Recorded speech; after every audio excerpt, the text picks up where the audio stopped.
What's going on YouTube? In today's video, I'm going to be doing a reaction video on a video that I found from the Cruze show called The Habits of Successful Millionaires. My name is Sean and my wife and I are real estate investors with 33 units in our portfolio. And on this channel, we go over personal finance tips, tricks, and strategies to help you become a real estate investing boss. So over the years, we have become millionaires ourselves and we think that we embody the quote unquote millionaire lifestyle. We don't necessarily dress really fancy. We don't have super fancy cars. So I'm excited to see her video here on what successful millionaires look like and what they really do. So let's hop on in. To this episode of the Cruze show. All right, I hear a lot of people say things like, well, there's just no way I can be wealthy. There's no way I could become a millionaire. Listen, I'm a teacher or I'm a police officer. Like, there's just no way. When I was first getting started with my entrepreneurial journey, I wasn't making that much, but I actually consumed a lot of books when I was very young. And I learned that if you start investing at a very young age, then there's a very good chance that you will become a millionaire in 20 to 30 years if you set up the right habits. It's interesting because very few Americans today truly believe that they have what it takes to become wealthy. But today I'm going to show you why that's totally false. And then I'll give you some tips for how you can successfully become a millionaire. So our company, Ramsey Solutions, did the largest survey of millionaires ever with over 10,000 people that participated in this survey who have a net worth of $1 million. And here's what's so fascinating. The top 5 careers for millionaires in that study were engineer, accountant, teacher, someone in business management or a management role, and an attorney. How do teachers end up in this list? Very interesting. It's fascinating. It's not like, oh, some big successful celebrity or, fill in the blank. The average person out in America, those were the top 5 careers of them having a net worth of over $1 million. And also what was found is that 79% of those millionaires didn't get any inheritance from family. Over 10,000 millionaires said, 8 out of 10 of them said they got nothing from family. So that kind of proves the whole you have to be born into a rich family in order to become wealthy. I think you just need to be financially literate. Understand how to balance a checkbook, understand how to save money automatically, how to invest it, and then be very disciplined with your purchases. Not true for 8 out of 10 of those people. It's fascinating. Okay, so let's look at a few examples of how anyone out there, can really retire a millionaire. So the median household income in the US today is around $67,000. So let's say you invested 15% of your income into retirement vehicles like a Roth 401k or a Roth IRA starting at age 30 until the typical age of retirement around 67. That means you'll be investing $10,000 every single year. And with the annual rate of return being 12%, which I know is not 12% now, but on average, that's what you can get overall, you will have over $6.8 million by the time you retire. It's funny because I remember seeing a report similar to this when I was younger. I was thinking, wow, if I save this much money and I make this much percent every single year, I'll make $10 million by the time I retire. And it was really eye-opening. But the craziest thing is most of that money happens at the tail end of your savings journey. Like you'll probably make $3 million by the time you're 60 and you'll make another $3 million by the time you're 65. That's just how exponential growth works. And it'll take you maybe 20 to 25 years to make your first $1 million. That's the hardest one. But the crazy thing is, I think just doing the exercise puts you in a different mindset. And again, based on what I looked at before, it would take me 20 years to become a millionaire. In reality, it took me less than 5. So I just think doing the exercise is good because it puts you in the right mindset and it makes you start doing things that you're supposed to do. What if I was half wrong? What if I was half wrong? Still not too shabby. Still not too shabby. And even if your income or again, the annual rate of return were less, and even if you started later than 30, you can still mathematically end up a millionaire by continuing to invest at least 15% of your income into retirement in things like good growth stock mutual funds. So here are other things that just regular people who have built wealth and become millionaires. Here are habits that they have in their life that let them to continue to build wealth and keep it. They understand that their income is their largest wealth building tool. So no weird, trendy investment strategies or, if I put my money here. So that means when your income comes in, you have your income and you get to decide what to do with it and where it goes. So you can give it, you can spend it, you can invest it. I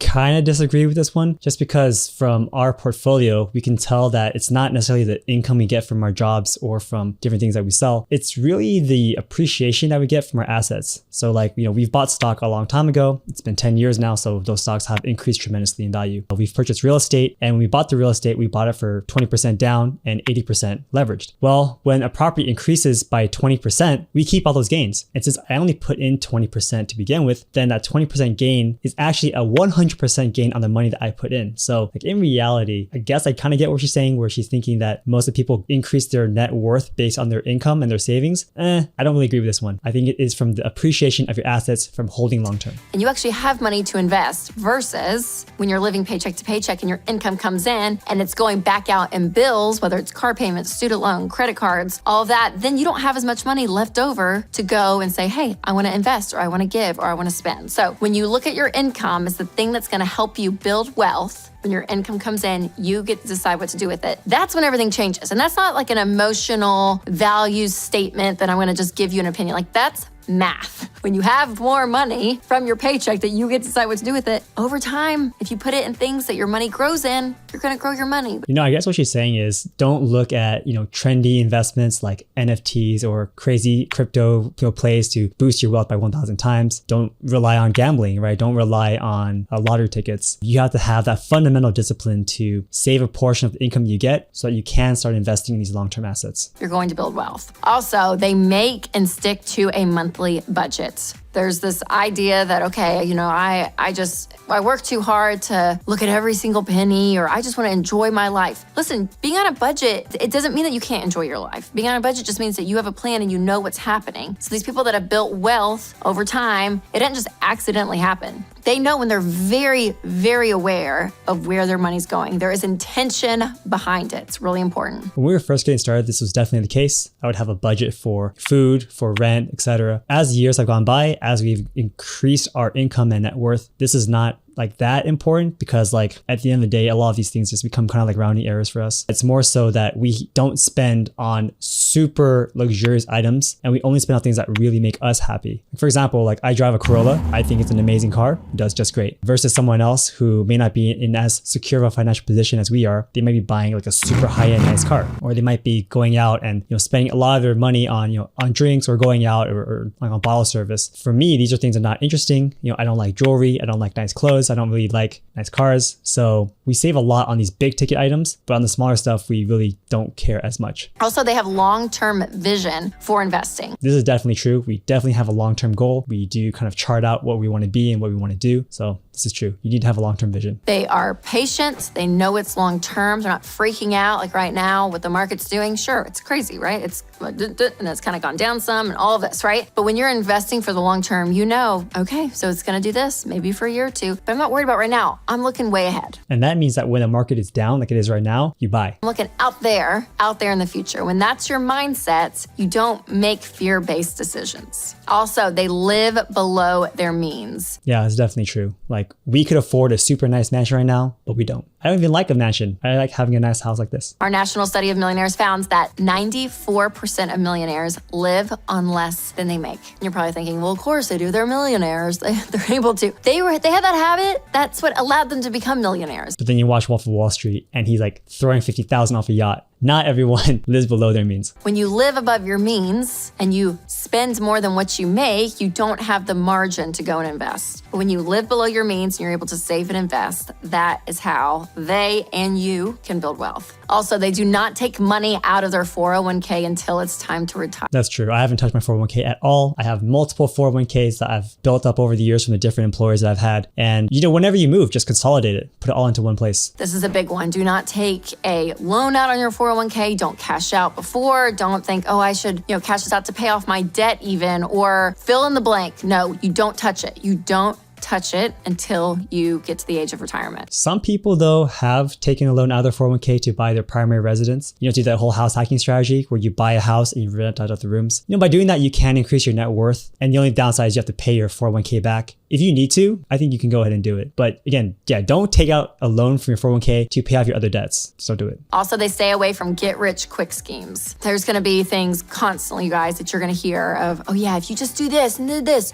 don't just invest. That's so boring and so, blah. Go and do this big thing because you put your money here and it's going to give you all this rate of return. Things are going to look shiny. They're going to look shiny. But I'm telling you, be consistent and don't all the flashy stuff. Don't go and just say, oh yeah, that looks exciting over there. Stay consistent. Stay consistent. Yeah, I think when it comes to like the shiny object syndrome, we definitely do invest in some of these crazier things, but it's such a small percentage of our net worth that if we lost it, we really don't care. Whereas some people, they invest everything they have because they think this is their next big break. Like, this is it. Once this hits, they're done. You know, that may not always be the case. So we do have fun with some of our money, but again, we expect to lose it anyway. Also, they work together with their spouse if they're married. My wife and I work together all the time. This is a big thing to say, okay, long term, we are one team. We are going to build our life together, and that includes our money. Also, they meet regularly with an investment pro. 68% of millionaires in the study said they worked with a financial advisor or investment pro to make their retirement dreams happen. We don't really do that. I mean, we trust ourselves, but we definitely rely on other people to help us. Like, we have a CPA who goes over all of our taxes, and we ask him for advice on how to do things more strategically. And I love this. Anytime there's anything complicated when it comes to personal finance or kind of intimidating, and again, this could be insurance, this could be taxes, this could be investing, have someone in your corner who knows this stuff in and out, okay? These people, they study it, they know what's best, and if they follow Ramsey Solutions and our principles, they're gonna know how to help you long term. And so this is really key to have someone in your corner, again, who breathes this stuff in and day out. We're also part of a bunch of different masterminds too, and that way you can stay accountable with everyone else. They also gonna give you an outsider's perspective and can give you an objective look at what you're doing. I just hope this gives you some encouragement that you can